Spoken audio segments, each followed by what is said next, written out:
no hila lo eno me ta e o ta pa kaira tena tuga solana kapinya edo te playa ta ena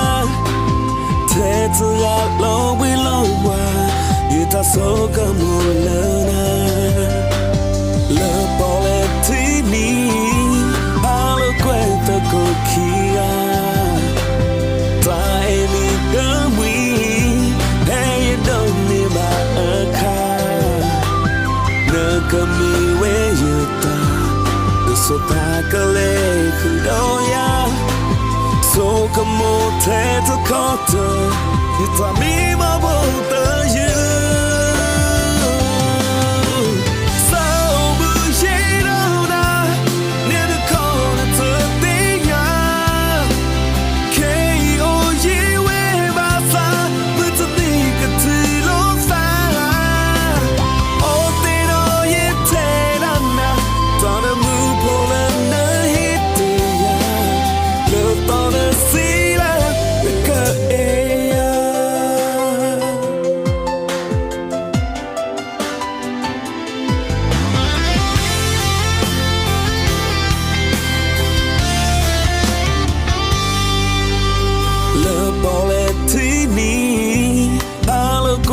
kokia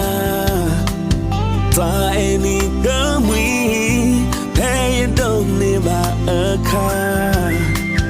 na kami we yuta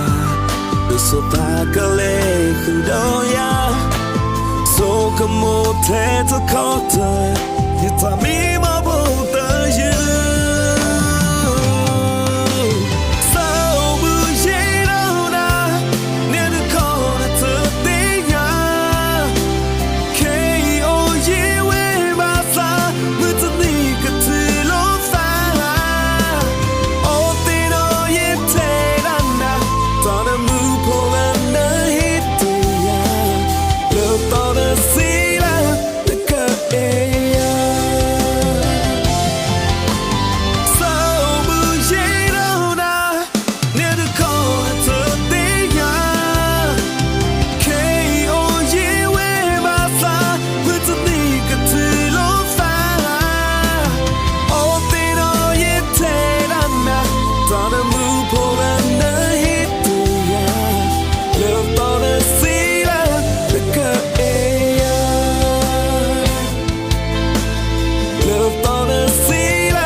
on a ceiling,